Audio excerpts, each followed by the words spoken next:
TheoTrade. This is Don Kaufman. Welcome to the TheoTrade Weekend Update. It is May 29th, 2026. Just about 25 minutes left inside of the trading week. S&Ps, once again, to the upside. It has been pretty consistent grind to the upside throughout the course of, holiday trade this week. So the S&Ps are up 20 right now, but I got to tell you something, that's not exactly what's on my mind. There is a huge amount to talk about on this TheoTrade weekend update. And I'm going to tell you right now, it's not what you think. It's not just about like the S&Ps are up and the NASDAQ continues higher and the Russell actually seeing a little bit of sell side activity today. The Dow, even the Dow was up today after being flat throughout the course of the week. Push all of that aside, because I'm going to kind of blow your mind for just a few minutes here. We're going to talk about correlation and what I'm actually terming the correlation trap and why this could lead to an absolute eruption in volatility. Volatility could explode. And in the here and now, like you got to watch out right now in this marketplace. We are right on that kind of cusp of where volatility can explode. And you're going to see exactly why volatility can explode. And it's interesting because a lot of people then are immediately going to like run to the VIX trade and be like, I'm going to buy the VIX. No, you're not, because it's already pricing it in. So we're going to cover this in some depth here on this TheoTrade weekend update. Let's get right into it with the discussion. Let's start here in the SPX. So it's 4-day trading week. Okay, the SPX, given this 4 days, where do we end up?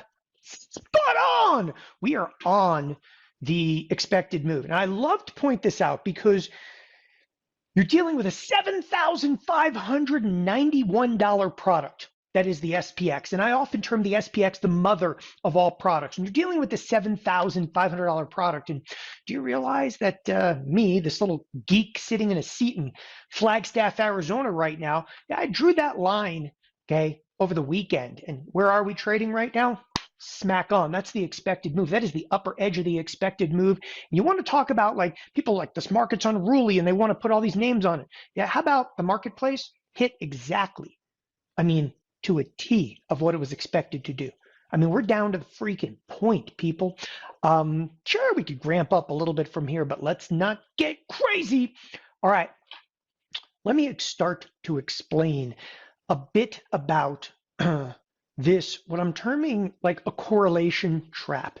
Now, when you think of correlation in a marketplace, and we're going to kick this off, because again, as I said, you can go like, oh, the S&Ps and this level, where you got levels in the S&Ps? We're in uncharted territory, right? It's an all-time high. So why should you have concern right now about volatility? Why should you have concern about correlation? First of all, when most people think of correlation, they think of right here. Okay, here being, this is the S&P 100, it's an advanced decline line. The advanced decline line has been a proverbial slop fest. You got one stock up, one stock down. We're all over the place right now. Any given day, it's just discombobulated. The irony is you see these rotations, but it's really hard to even pick up on what the rotations happen to be. I scroll and I look at, I look at some of the sectors. Okay, like, okay, so healthcare is down today, and oh, look, like this is XLU, which is utilities, and that's down a couple of days in a row. And then, over here, oh, this is down, and you're like, look at all these down. And then everybody's like, well, it's just technology, and technology is the only thing. That's not necessarily true. Interestingly enough, what's actually rallying a bit today happens to be financials, but nobody's wanted to touch those in weeks. So we're seeing this lack. It's like the way I was explaining it earlier today, a very amorphous market. Okay, it's like the blob. It's all over the place. But I'm actually going to give you something dramatically different and unique to look at. Okay, this actually, it sparked my curiosity. I did see something on X, Twitter, whatever the hell you guys want to call it these days, and it sparked my curiosity 2 days ago. And it was actually looking at implied volatility of a strategy that I used to run. And we're talking about like forever ago, strategy I used to run called dispersion. Now, for those of you that have absolutely no idea what a dispersion, like the tactics basically are, okay, I want you to think, okay, just don't worry about the screen right now. I want you to think about the S&P 500, okay, the SPX. Now, most people, when they look at the SPX, they look at the chart. Forget about the chart. Okay, forget about it. I want you to think about its implied volatility. The implied volatility of the SPX, a good way to do that would be to look at something like VIX. So we look at the VIX, and where's the VIX right now? You're like, ooh, that's come down a lot. Okay, a lot. Like the VIX basically is sitting at or near lows, if you will, for the year. Now that's, again, the VIX is measuring SPX, right? SPX, which is an options only product, volatility 30 days out. And it's like this averaging model, yada, yada, yada. Okay, I'm not a huge proponent of the VIX, but in this case, I think it's a great explanation. The VIX, okay, is incredibly low. Now, let me take you back to the SPX for a second. When you actually go, okay, to the VIX and you're out some 30 days in the VIX. And again, I'm actually going to highlight this because it's really important. We start looking at the VIX, okay, like 15. So the volatility is right around 15. That's about 30-day volatility. Time out. Yeah, forget that volatility. Look in the here and now. When we start talking about like the here and now, we're talking about some 0 DTE. Okay. Let's see some of the really short duration options. 0 DTE is obviously indicative of an option that would expire today. Forget about today. Today is over, baby. It's over in 18 minutes. But I want you to look at next week. The volatility is 8. The volatility is 9. The volatility is 10. Do you kind of get the feeling, and this is kind of like an average implied volatility, you kind of get the feeling volatility really can't go where? Really can't go down very much, can it? So for all intents and purpose, okay, I think that you could probably state like, can volatility go lower? Yeah, the SPX, you can get into the 8 volatility. It's already pricing in an 8 volatility. In the SPX, you can get to, let's get crazy, you're 10 days out and it's already pricing 11 vol. Like it can't go much lower. Can't go much lower. So what we need to first and distinctly look at is that index volatility is lying flat, dead on the floor. Like you could literally put chalk lines around index volatility because it's so freaking dead. Contrary, okay, to that, and on the other hand, look around at some of the equity products. Equities, what does that mean? Stock implied volatility, okay? It's jacked. Like here's NVIDIA. And NVIDIA right now, okay, it's not exactly like the most rocking thing to look at, but I brought up NVIDIA. I wanted to bring up like, Broadcom, okay? Broadcom, holy crap. Like Broadcom, if you look at its implied volatility, it's so high, okay? But it does, of course, have earnings coming up. So tell you what, exclude that one for a second. I don't want to talk about earnings, okay? I want to look at stuff like Tesla. Like, oh, but Tesla's still sitting, okay, 30 days out, 46 vol, okay? But it's still in the short duration, 40 vol, which is, okay, if Tesla's at a 40 vol, and the index volatility is at a 10 vol, think about the differential between those two, okay? The differential between, okay, equity volatility, okay, and index volatility, okay, that differential is wild right now. And the implication, and I'm going to show you, okay, a little slide deck here that I put together, the implication of this, well, is interesting. Let's get to it. Cut to the chase. Okay, what are you looking at right now? Okay, currently at 27%, well below the 47% long run average and close to the lowest reading in the 20-year history. 2008 Great Financial Crisis and 2020 COVID spikes stand out as the two major correlation blowups, okay? Both briefly pushing towards 80%. Right now, okay, we're the opposite extreme. What I'm actually showing you here, okay, is that index options like SPX puts are really cheap relative to single stock options. Okay, so we're looking, instead of correlation factors of like one stock is up and one stock is down, okay, we're actually looking at correlation factors, okay, of implied volatility. We're looking at SPX implied volatility, okay, versus what? Okay, SPX implied volatility versus, again, the equity volatility. The market expects stocks to move on their own idiosyncratic, okay, drivers. So what this basically means, okay, not in lockstep. The market right now, the way it's actually pricing everything, is that individual stocks, okay, are going to be their own animals. Okay, everything's going to be their own animal. Like Tesla's its own animal, and then Intel is going to be its own animal, and AMD is going to be its own animal, and that macro, okay, which is systematic risk, is priced, okay, as an absolute baseline low. You're like, what the hell does that mean? Let's talk about macro risks. Economic data. Have you noticed that like PCE data came out yesterday? PCE data and GDP data came out yesterday. Nobody gave two beeps about any of the data that actually came out yesterday morning. You go, why? Because the market is expecting stocks to actually move the market, okay? And that the indices don't mean a damn thing right now. This is crazy. And it's really crazy when you actually graph, like literally what you're looking at right now is you're looking at one of the implied volatilities, okay, which is stock implied volatility, okay, and put against index volatility. And what does it do? Okay, it's the absolute lows by far and away in the last 20 years, an absolute low. Okay, and sooner or later, like this is absolutely 100% mean reverting. Plain and simple.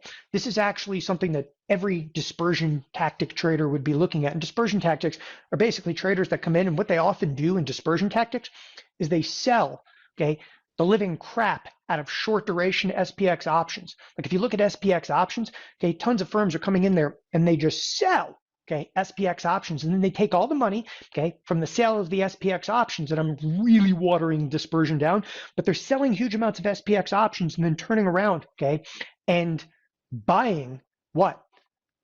Stock options, okay? So it's like sell 1,000 straddles or sell 1,000 strangles in the SPX. But right now, when you're selling SPX, what are you selling? You're selling rock bottom, people. You're selling crap. You're selling 10 vol. And then they're turning around and taking that money and applying it, okay, to stock, okay? Stock and stocks are like 3 and 4 times that implied volatility. So your money's not going that far, okay? And what's actually going on? It's suppressing the volatility, okay, in the macro marketplace. It's suppressing SPX volatility. This is actually NDX. I actually wanted to show NDX too. NDX is also rock bottom, okay? The conclusions, low implied volatility correlation is the foundation to the dispersion trade.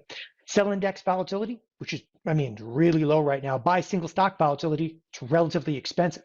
So index volatility, relatively cheap. Single stock volatility, relatively rich. Hedge funds, okay, run this constantly, all right? It also signals that active stock picking should have a higher hit rate since stocks, okay, are being rewarded, okay, or punished on their own merits rather than moving with the index. So not only, okay, the implications of this not only are like the indices are moving right now, and the indices are moving, but the stocks are moving, okay, in a larger, okay, and should be moving in a dramatically larger fashion. But the historic low is notable because the correlation tends to be mean reverting. Every time it has reached these levels in the past, it has eventually snapped back, typically, okay, during the next risk-off event when everything sells off together again.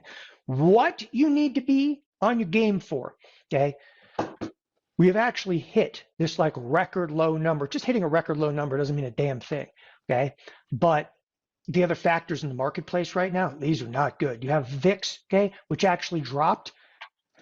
You're getting no price action out of the VVIX. The VVIX is the volatility of the VIX itself, okay? This is indicating no macro events are coming right now. Nobody's scared. Nobody's even hedging, okay? Nobody has hedges on. Let me actually finish this one off, okay? And the third thought, if you actually look at skew, okay, skew is freaking low. It's really low relative to where it's actually been, okay?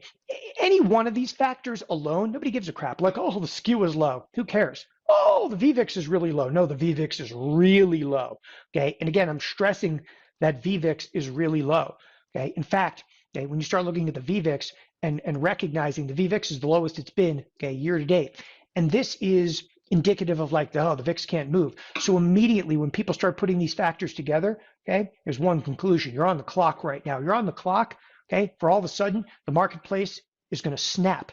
Okay, and volatility, you're like, is going to explode. So you're thinking of the volatility trade. Don't, because I'm going to tell you right now, the volatility futures are already showing 54 days out.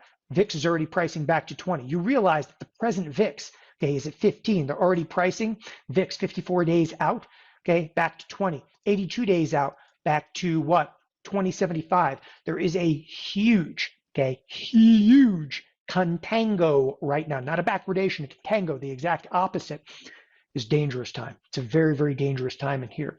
First rule of thumb, do not dare sell an index option right now. You sell an index option, you die. Yeah, you sell index options, you sell iron condors, I don't give a crap whether the defined risk or not. You die in that trade. Okay, you got to keep your head in the game, people. This is going to get wild. One of the ways that we're actually going to take a trade, well, I'm going to proposition a couple of ideas.